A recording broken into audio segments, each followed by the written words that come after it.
인자가 자기 영광으로 모든 천사와 함께 올 때에 자기 영광의 보좌에 앉으리니 모든 민족을 그 앞에 모으고 각각 구분하기를 목자가 양과 염소를 구분하는 것 같이 하여 양은 그 오른편에 염소는 왼편에 두리라. 그때 임금이 그 오른편에 있는 자들에게 이르시되 내 아버지께 복받을 자들이여 나와 창세로부터 너희를 위하여 예비된 나라를 상속받으라. 내가 줄일 때 너희가 먹을 것을 주었고 목마를 때 마시게 하였고 나그네 되었을 때 영접하였고 헐벗을 때 옷을 입혔고 병들었을 때 돌보았고 옥에 갇혔을 때 와서 보았느니라. 이에 의인들이 대답하여 이르되 주여 우리가 어느 때에 주께서 줄이신 것을 보고 음식을 대접하였으며 목마르신 것을 보고 마시게 하였나이까. 어느 때에 나그네 되신 것을 보고 영접하였으며 헐벗으신 것을 보고 옷 입혔나이까. 어느 때에 병드신 것이나 옥에 갇히신 것을 보고 가서 배웠나이까 하리니 임금이 대답하여 이르시되 내가 진실로 너희에게 이르노니 너희가 여기 내 형제 중에 지극히 작은 자 하나에게 한 것이 곧 내게 한 것이니라 하시고 또 왼편에 있는 자들에게 이르시되 저주를 받은 자들아 나를 떠나 마귀와 그 사자들을 위하여 예비된 영원한 불에 들어가라. 내가 줄일 때 너희가 먹을 것을 주지 아니하였고 목마를 때 마시게 하지 아니하였고 나그네 되었을 때 영접하지 아니하였고 헐벗을 때 옷 입히지 아니하였고 병들었을 때와 옥에 갇혔을 때 돌보지 아니하였느니라 하시니 그들도 대답하여 이르되 주여 우리가 어느 때 주께서 줄이신 것이나 목마르신 것이나 나그네 되신 것이나 헐벗으신 것이나 병드신 것이나 옥에 갇히신 것을 보고 공양하지 아니하더이까. 이에 임금이 대답하여 이르시되 내가 진실로 너희에게 이르노니 이 지극히 작은 자 하나에게 하지 아니한 것이 곧 내게 하지 아니한 것이니라 하시리니 그들은 영벌에 의인들은 영생에 들어가리라 하시니라. 아멘. 할렐루야. 이제 예수님께서 다시 오실 그날이 그래서 이 죄악된 세상이 이제 끝이 나고 새하늘 새 땅 영원한 천국 부활한 몸으로 영생을 누릴 그날이 가까이 오는 줄로 믿습니다. 예수님께서 이제 머지않아 다시 오신다 재림하신다 라고 말씀하시면서 예수님이 재림하시게 되면 세상의 모든 사람들을 다 앞에 불러서 심판을 하신다고 했습니다. 요한계시록 보면 예수님이 백보좌에 앉으셔서 옛날부터 지금까지 살았던 죽었던 사람들까지 다 다시 살아나서 예수님 앞에 나와서 심판을 받는다라고 그렇게 예언한 것을 볼 수가 있습니다. 그래서 어떤 사람들은 심판을 받아서 천국에 가서 영생을 누리게 되지만 어떤 사람들은 지옥의 심판을 받아서 영벌을 받을 것이다. 그렇게 말씀을 해 주셨습니다. 그런데 오늘 예수님께서 말씀하시는 천국과 지옥의 구별하는 그 기준이 제시되어 있는 것을 볼 수가 있습니다. 무엇을 기준으로 해서 어떤 사람은 천국 가고 어떤 사람은 지옥 가느냐 하는 것이죠. 오늘 예수님의 말씀을 보면 예수님이 줄일 때 먹을 것을 드리고 예수님이 목마를 때 마실 것을 드리고 나그네 되었을 때 영접하고 헐벗었을 때 옷을 입혀드리고 병들었을 때에 돌봐드리고 옥에 갇혔을 때에 찾아가서 위문해 드린 사람은 천국에 들어갈 것이지만 반대로 예수님이 줄일 때 먹을 것을 드리지 않고 예수님이 목마를 때 마실 것을 드리지 않고 나그네 되었을 때 영접하지 않고 헐벗었을 때 입을 것을 입혀드리지 않고 병들었을 때 돌봐드리지 않고 옥에 갇혔을 때 찾아가서 위문해 드리지 않은 사람은 지옥 영벌을 받게 될 것이다. 그렇게 말씀하셨습니다. 그런데 이 예수님의 이 말씀을 들은 사람들이 언제 예수님이 줄이시고 목마르시고 나그네 되시고 헐벗으시고 병드시고 옥에 갇히셨습니까? 그렇게 질문을 했습니다. 그럴 때 예수님께서 내가 진실로 너희에게 이르노니 너희가 내 형제 중에 지극히 작은 자 하나에게 한 것이 곧 내게 한 것이니라 고 말씀을 하시면서 우리 주변에, 내 주변에 줄이고 목마르고 나그네 되고 헐벗고 병들고 옥에 갇힌 사람들에게 해준 것이 곧 예수님에게 해드린 것이다. 그렇게 대답을 해 주신 것입니다. 반대로 우리 주변에 줄이고 목마르고 나그네 되고 헐벗고 병들고 옥에 갇힌 사람들을 돌봐주지 않는 것이 곧 예수님에게 하지 아니한 것이다. 이렇게 말씀을 해 주셨습니다. 그러니까 우리가 예수님을 우리의 주님으로 모시고 하나님으로 모시고 나의 구원자로 나의 왕으로 모시고 그렇게 섬기면서 그렇게 우리가 말씀에 순종하면서 살아야 되는 것 아니겠습니까? 우리가 예수님을 나의 하나님 나의 주님으로 믿고 섬기는 사람이 구원받는 것 아닙니까? 그런데 예수님을 믿고 섬기는 사람은 바로 우리 주변에 그런 가난하고 고통 가운데 있는 힘들게 사는 사람들을 예수님으로 생각하고 그들을 구제하고 섬기는 것이다. 그렇게 말씀을 해 주신 것입니다. 어찌됐든 우리는 섬겨야 천국에 갈 수가 있는 것입니다. 예수님을 섬겨야 우리가 구원받고 천국에 가는 것입니다. 부처를 섬긴다든지 또 알라 무슬림의 알라를 섬긴다든지 통일교회 문선명이나 뭐 신천지 이만희 이런 사람을 섬겨가지고는 천국에 갈 수가 없습니다. 오직 예수님을 섬겨야 천국에 가는 것입니다. 할렐루야. 오늘 우리는 예수 믿기 때문에 천국에 갈 줄로 믿습니다. 그런데 이 예수님께서 우리에게 너희가 나를 섬겨야 되는 것처럼 너희들은 내 주변에 우리 주변에 그 가난하고 헐벗고 굶주리고 병들고 옥에 갇히고 고통 가운데 있는 사람들에게 그렇게 섬겨야 된다. 나를 섬기는 것처럼 저들을 섬겨야 된다. 이렇게 말씀을 해 주신 것입니다. 예수님께서 마태복음 10장 42절에서도 또 누구든지 같이 한번 볼까요? 시작. 또 누구든지 제자의 이름으로 이 작은 자 중 하나에게 냉수 한 그릇이라도 주는 자는 내가 진실로 너희에게 이르노니 그 사람이 결단코 상을 잃지 아니하리라 하시니라 그랬습니다. 그러니까 우리 주변에 아주 지극히 작은 자 한 사람을 갖다가 예수님을 대접하는 것처럼 물 한 그릇이라도 대접하면 곧 예수님을 대접한 거로 인정을 하고 그 사람에게 상을 주신다. 이렇게 말씀을 해 주셨습니다. 그러니까 예수님을 믿는 사람은 우리 주변에 그 헐벗고 가난하고 병들고 어려운 가운데 있는 사람들을 섬겨야 된다. 이 말씀이에요. 그러면 상도 받고 천국에 갈 수도 있다라는 것입니다. 할렐루야.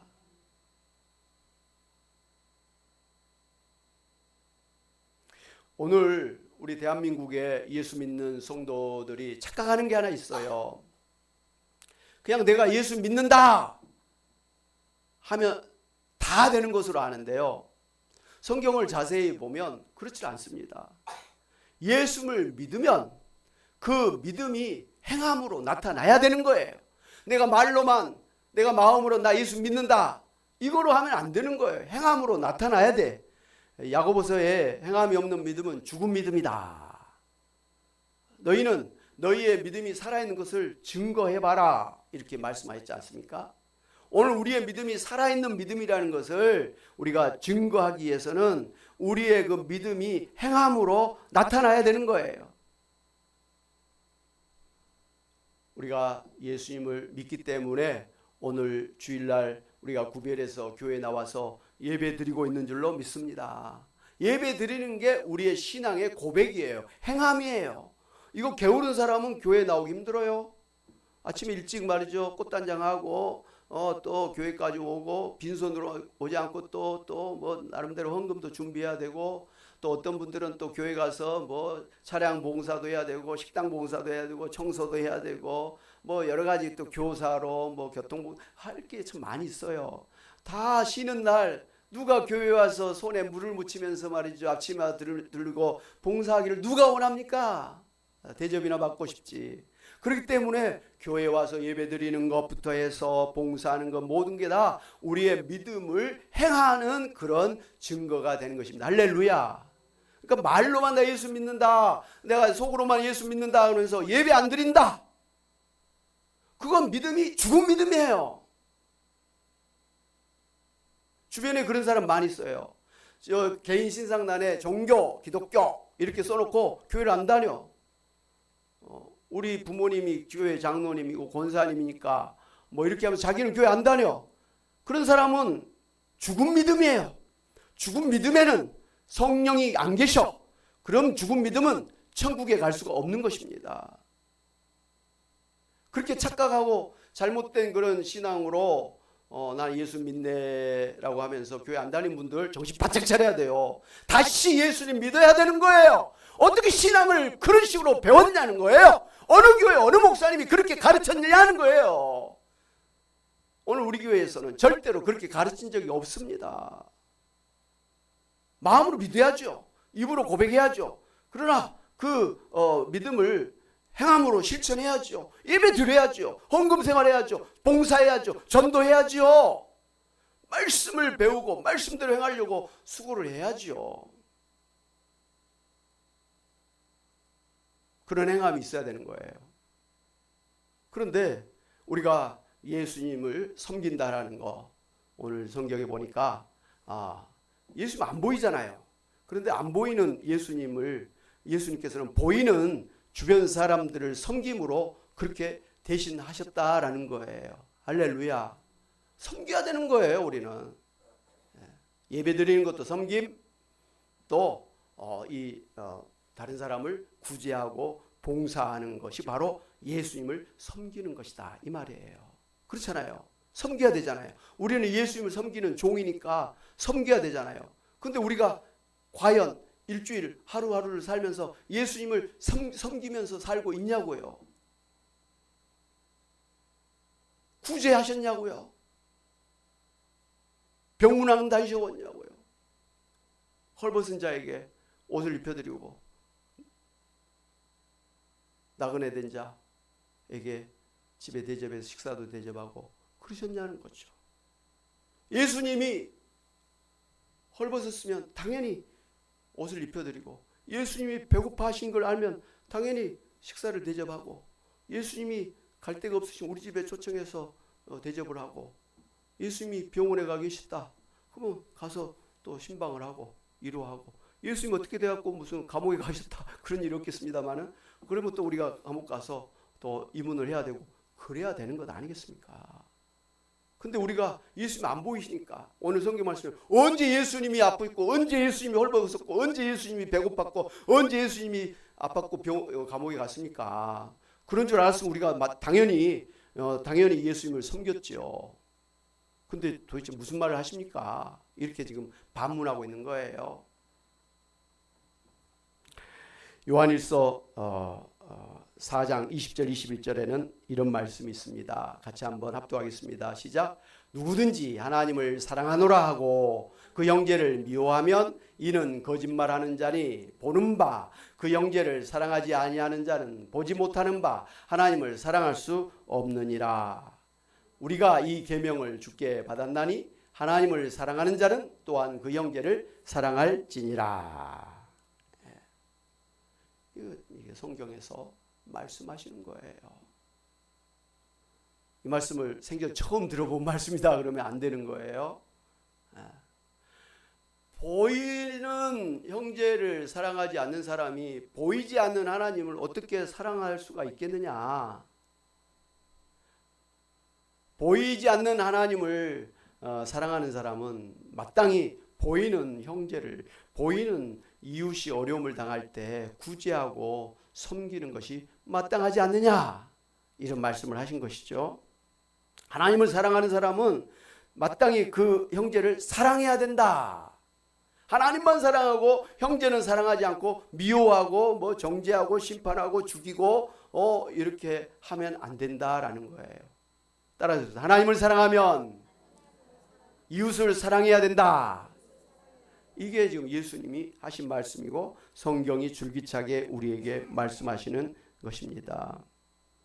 그만큼 그 하나님의 그 관심은 건강하고 돈 많고 잘난 사람보다는 돈 없고 잘난 것이 없고 병들고 죄를 짓고 말이죠. 그래서 고통을 당하고 그래서 힘들게 살고 병들어서 그다음에 늙어져서 죽는 그래서 지옥 갈 수밖에 없는 그런 불쌍한 그런 사람들을 관심을 가지고 긍휼히 여기면서 저들을 어떻게 하면 구원할까? 저들을 어떻게 하면 천국으로 데려갈 수 있을까? 이게 예수님의 관심이라는 거예요. 그러면은 이 건강하고 돈이 많아서 부족한 것이 하나도 없는,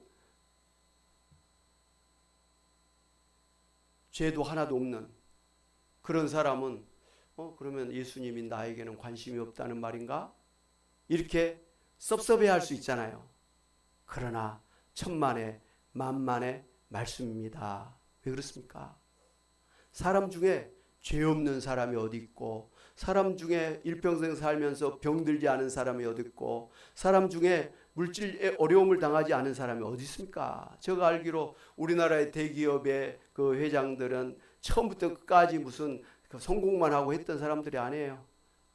실패와 이런 성공의 그 부침을 겪으면서 그렇게 힘들게 역경을 극복을 하면서 다 대성한 것 아니겠습니까? 그냥 저절로 그냥 눈 떠보니 다 모든 게 잘 돼 있다는 사람 한 사람도 없어요. 지금도 대기업의 회장들 보세요. 다 감옥에 한 번씩 다 갔다 온 사람들이잖아요. 지금도 뭐 또 재판받고 있고 웃기죠. 다 그래요. 겨우 그렇게 기업을 이끌어가고 있는 사람들인 것을 볼 수가 있습니다. 그러므로 예수님의 관심이 필요 없는 그런 완벽한 의인도 완벽한 사람이 없다라는 것이죠. 그러므로 오늘 예수님은 모든 살아가는 사람들에게 정말 관심을 갖는 거예요. 불쌍히 여겨서 어떻게 하면 저들이 죄가 없이, 저들이 좀 아프지 아니하고, 저들이 정말 어려움을 당하지 아니하고 구원받아서 천국에 갈까? 이게 예수님의 가장 큰 관심사라는 말씀입니다. 할렐루야. 특별히 그 중에서도 더 가난하고 더 병들고 더 어려움을 당한 그런 가장 밑바닥에, 오늘 성경이 말하면 지극히 작은 자, 가장 밑바닥에 있는 그런 불쌍한 사람들에게 마음이 있다는 거예요. 저는 이번에 그 새로운 대통령이 취임하자마자 그 국회의사당에서 했잖아요. 국회의사당에 그 청소하시는 분들 있잖아요. 그분들 찾아가가지고 막 위로해주고 손을 잡아주고 또 그분들하고 같이 이렇게 무릎을 이렇게 구부려서 사진을 찍고 이런 모습을 보고 말이죠. 참 감동이었어요. 그런데 이분이 그렇게 할 수 있는 것은 자기 그 누나가 그런 청소부 일을 하다가 사고로 또 돌아가셨다고 그러고, 자기 형님도 뭐 일하다가 팔이 부러져서 뭐 돌아가셨다고 그러고, 본인도 어렸을 때 소년공으로 일하다가 팔을 갖다가 다쳐갖고 지금도 팔이 이렇게 굽어져 있고 뭐 그렇다 그러더라고요. 그러니까 아주 그 흙수저죠, 우리 표현을 하면 아주 가난한 그런 밑바닥의 그런 가정에서 태어나서 그 어머니 고생하는 거, 또 형제 자매들이 고생하는, 본인이 검정고시를 하면서밖에 공부할 수 없었던 그런 어려운 시기를 겪어왔기 때문에 그분의 마음에는 그런 사람들이 늘 눈에 밟힌다 이거예요. 그리고 어떻게 하면 저 어려운 사람들, 고통당하는 사람들을, 힘든 사람들을 좀 도와줄 수 있을까? 그래서 그는 변호사가 됐다 그러지 않습니까? 근데 변호사 하다 보니까 이거 오히려 막 자기가 죄인이 되고 도와주려고 막 나서면 더 죄가 돼가지고 감옥에 가고 쫓겨다니고 막 그랬다. 그래서 야, 이렇게 해서는 안 되겠다. 내가 그냥 차라리 시장이 되고 도지사가 되고 내가 대통령이 돼야 진정으로 어려운 사람들 도와줄 수 있겠다. 그래서 변호사에서 정치인으로 그렇게 변화가 됐다. 그렇게 이야기한 것을 들었습니다.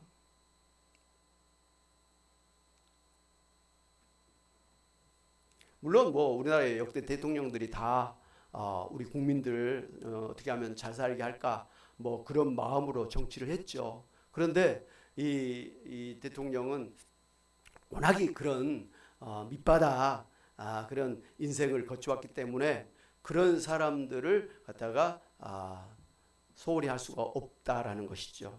예.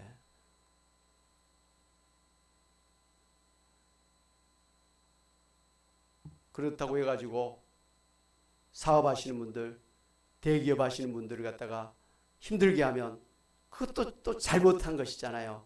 그렇기 때문에 줄다리기를 잘해야 돼. 어려운 사람들은 어려운 사람들대로 또 도와야 되고, 사업하시는 분들은 마음껏 사업할 수 있도록 규제를 풀어주고 말이죠. 또 국가에서 지원해가지고 다시 말이죠. 삼성이랄지 뭐 SK 뭐 이런 기업들이 막 세계적인 기업이 되도록 그렇게 도와야 될 줄로 믿습니다. 이게 양날의 칼과 같죠. 참 이것을 하다 보면 이게 좀 소홀히 되고, 이걸 하다 보면 이쪽이 소홀히 될 것 같아. 그걸 갖다가 참 조화롭게 한다라는 게 이게 이제 참 정치의 묘미인데, 얼마나 잘해 나갈지 한번 두고 볼 일입니다. 단순히 어려운 사람들만 도와주면 그건 복지 사업하시는 분들이 해야지, 대통령이 꼭 그 일만 하면 안 되죠. 어려운 일이지만 그래도 대통령이 이런 어려운 사람들의 그 어려운 형편과 심정을 알고 그들을 도와주고자 하는 그 기본적인 마음이 참 좋다, 저는 그렇게 생각합니다. 사랑하는 여러분, 바로 예수님이 이 세상의 사람들을 보시면서 그렇게 보시는 거예요. 가장 밑바닥의 인생들, 병 들어가지고 곧 죽음을 앞두고 있는, 그래서 불안해하는, 두려워하는 그런 사람들 말이죠. 귀신 들려가지고 자기 정신으로 온전하게 살지 못하는 사람들 말이죠. 가난 때문에 날마다 먹을 것 때문에 걱정하고, 식구들 어떻게 간수할까 걱정하는 그런 가장들, 그런 엄마 아빠들, 식구들, 그런 사람들 말이죠. 소년 소녀 가장들, 독거 노인들, 또 외국인 노동자들, 다문화 가정의 사람들, 이런 사람들 굉장히 마음에 두고 있다라는 것을 알 수가 있습니다. 요한복음 3장 16절에 하나님이 세상을 이처럼 사랑하사 독생자를 주셨으니 이는 저를 믿는 자마다 멸망치 않고 영생을 얻게 하려 하심이라 했습니다. 하나님께서 예수님을 이 땅에 보내신 이유가 이 세상 사람들이 다 죄 때문에 멸망받고 지옥의 심판을 받을 수 없는 것을 불쌍히 여겨서 저들이 멸망하지 아니하고 지옥에 가지 아니하고 좀 영생을 받고 구원받고 천국에 갈 수 있는 것이 무엇인가 해가지고 구원자 예수님의 독생자를 보내셨다는 것 아닙니까? 이런 멸망당할 수밖에 없는 사람들을 불쌍히 여겨서 사랑하시기 때문에 독생자 예수님을 십자가에 내어놓기까지 하셨다는 것입니다. 이게 하나님의 본심이에요. 마음이에요. 중심이에요. 어려움을 당한 사람, 병들어 정말 죽어가는 그런 사람들, 물질 어려움 때문에, 가난 때문에 헛걱대는 그런 사람들, 이런 사람들을 사랑하기 때문에 예수님이 오셨다 이 말씀입니다. 할렐루야. 그렇기 때문에 예수님의 관심은 그런 불쌍한 사람들에게 있다는 것이죠. 그렇기 때문에 오늘 예수님 믿는, 그래서 구원받는 우리들에게도 예수님의 그 마음을 가지라는 거예요.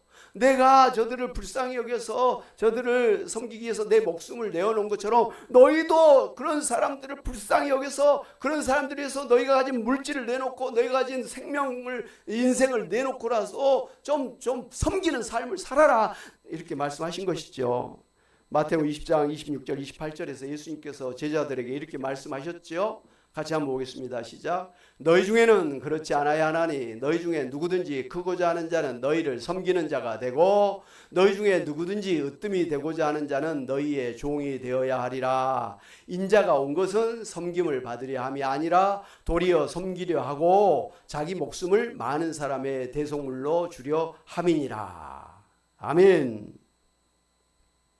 예수님이 이런 불쌍한 사람들을 섬기기 위해서 오셨던 것처럼 너희도, 내 제자가 되고자 하는 너희도 나와 같이 다른 사람들을, 그런 어려움을 당한 사람들을 섬기는 자가 되는 게 마땅하지 아니하냐?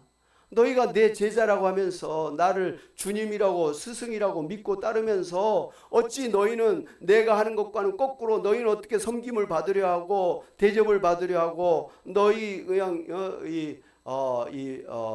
자신을 위해서만 살려고 하느냐? 어떻게 그렇게 이기적으로 살려고 하느냐? 그러면서도 너희들이 나의 제자라고, 나를 주님이라고 따르는 사람이라고 말할 수가 있느냐? 이 말씀이죠.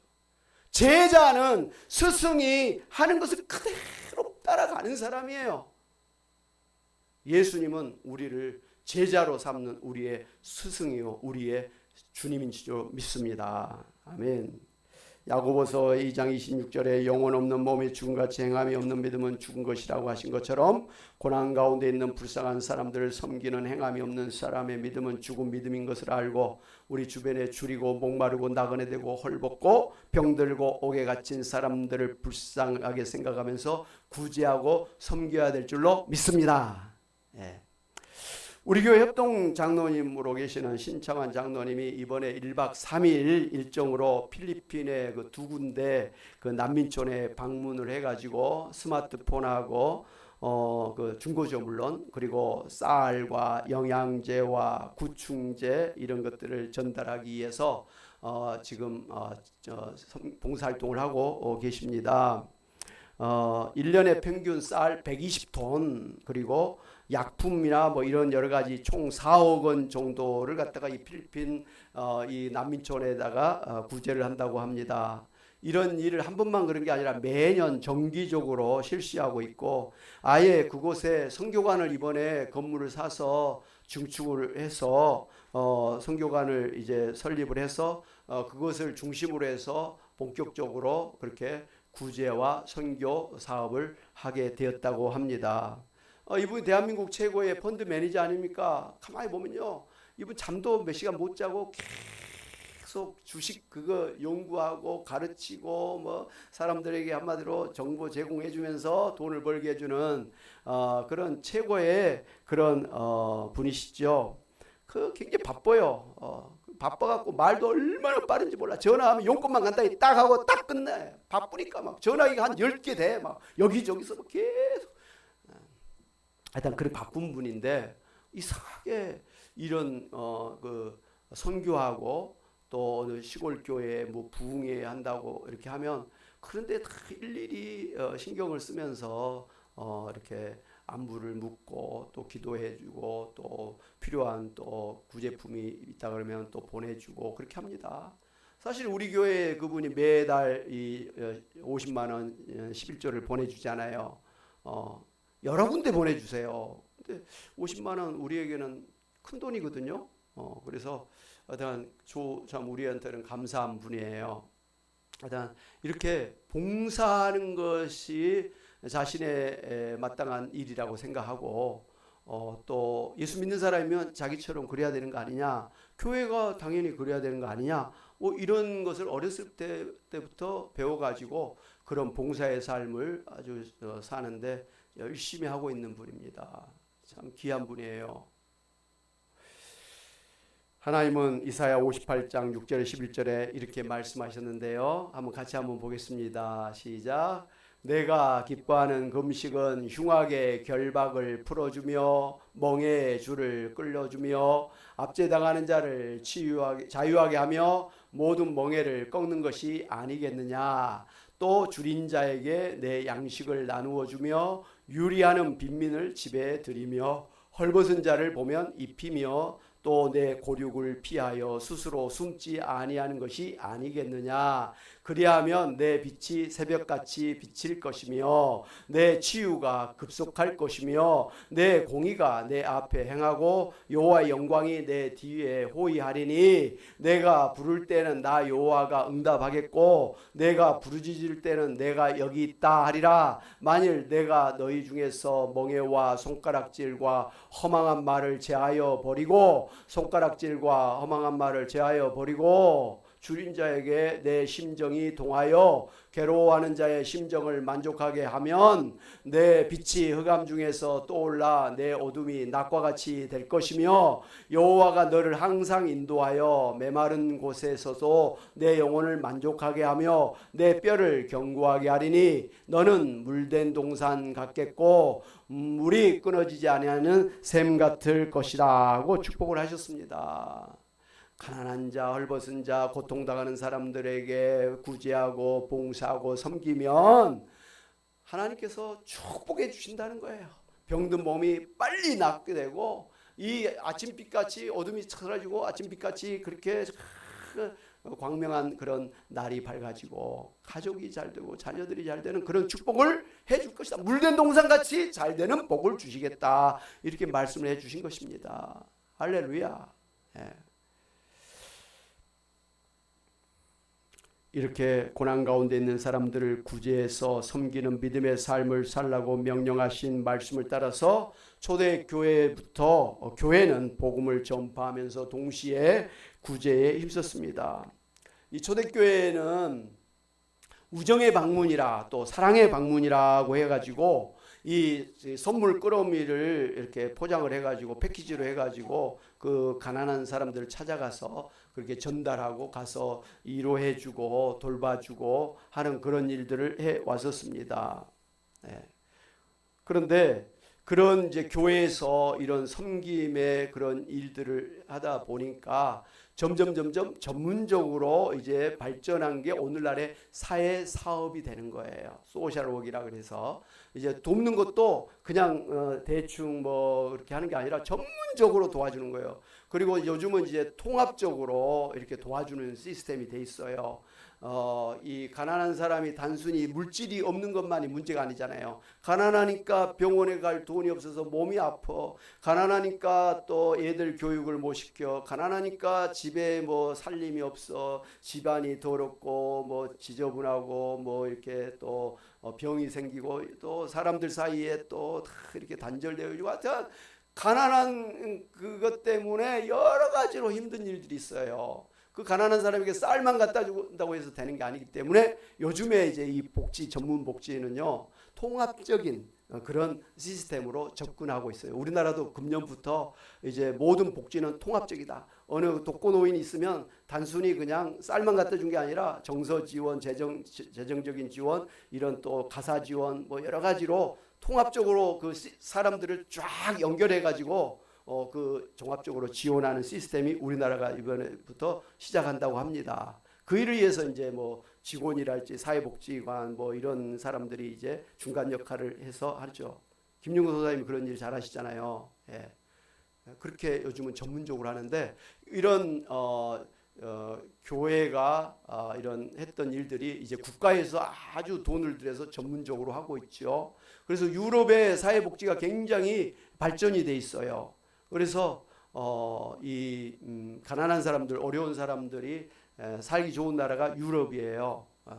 그런 나라는 이미 일찍부터 법으로 사회복지법이 제정이 돼가지고 법으로 이렇게 어려운 사람들 도와주는 그런 시스템으로 이미 발전되어 왔습니다. 여러분 우리나라도 여러분 잘 보면 엄청나게 복지국가가 되어 있는 거 아시죠?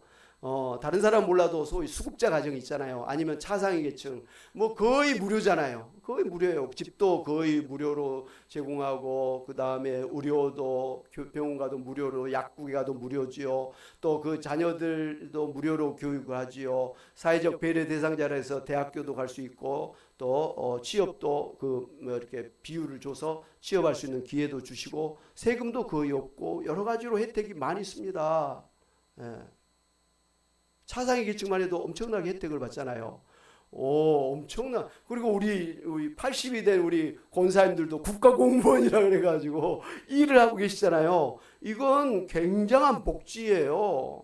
이게 그냥 대통령이 착해서가 아니라 우리나라도 법으로 사회복지법이 그렇게 빈틈이 없이 이렇게 잘 이렇게 법이 세워져서 그 일들이 시스템적으로 되어 있다고 하는 것입니다. 앞으로 더 발전될 줄로 믿습니다. 굉장히 좋은 나라예요. 아무리 봐도 좋은 나라예요. 근데 그런 좋은 국가의 그런 사회복지 시스템이 어디서부터 시작했다고요?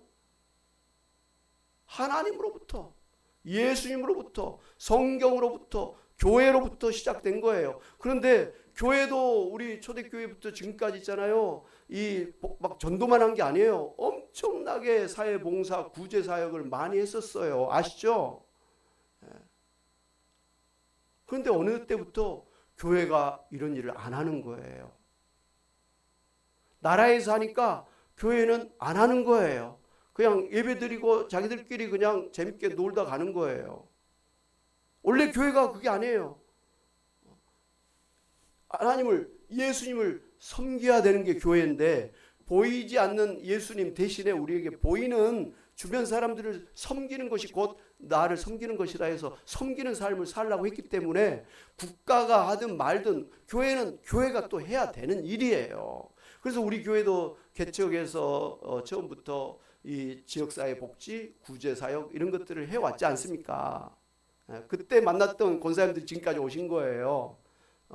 정말 잘했어요. 그러다 어느 때부터 갑자기 우리가 돈도 없지, 사람도 없지, 또 여러 가지 문제 때문에 스탑을 했어요.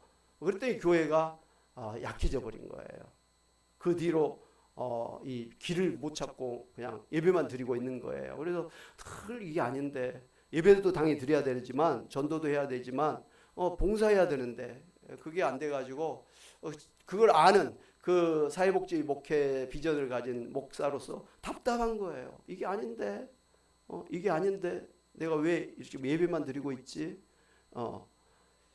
저 젊은 날에 교회를 엄청나게 비판했었어요. 교회가 왜 그 많은 돈을 헌금을 받으면서도 왜 봉사하지 않느냐, 왜 구제를 하지 않느냐. 그래서 저는 교회는 구제하고 봉사해야 된다, 세상에 빛이 되고 소금이 돼야 된다, 그렇게 외쳤던 사람인데 지금 저가 교회 목회를 하면서 그걸 안 하고 있으니까 이게 아닌데, 해야 된다고 하면서 계속 뭔가를 해야 되는데 하다가 여기까지 왔어요. 그래서 이제 이번에 기도하면서 안 되겠다. 저도 이제 목회 얼마 안 남았잖아요. 마지막 어쨌든 제대로 해야지. 그래서 형편되는 대로 하자 해가지고 여러분과 이제 의논한 대로 이제 우리 고령화 사회니까 노인 복지 목회를 하자. 그래서 방문 요양부터 시작해서 교회 형편이 되면 주간보호센터를 하자.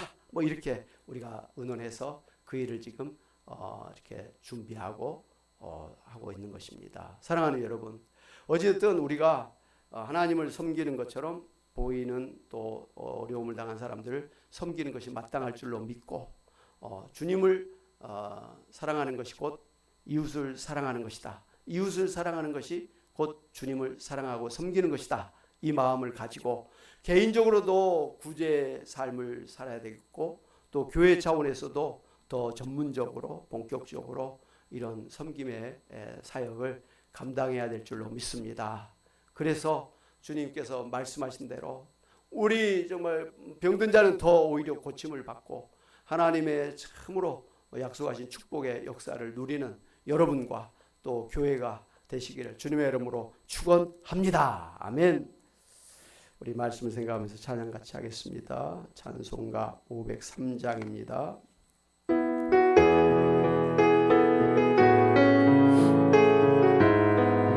세상 모두 사랑 없어 냉랭함을 아느냐.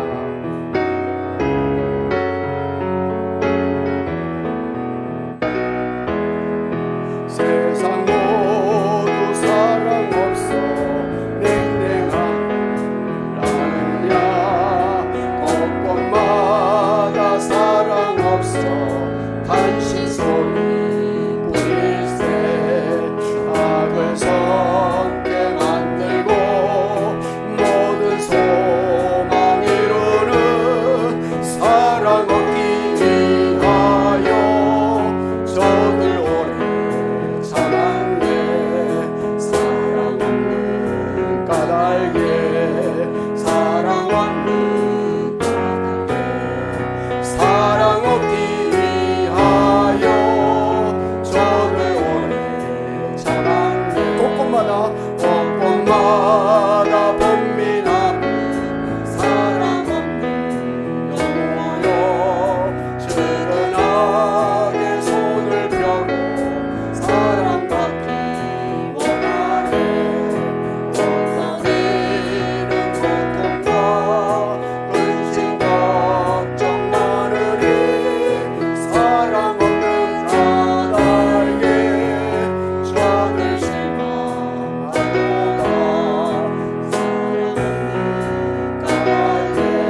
나타내지 않으면 저는 실망하겠네.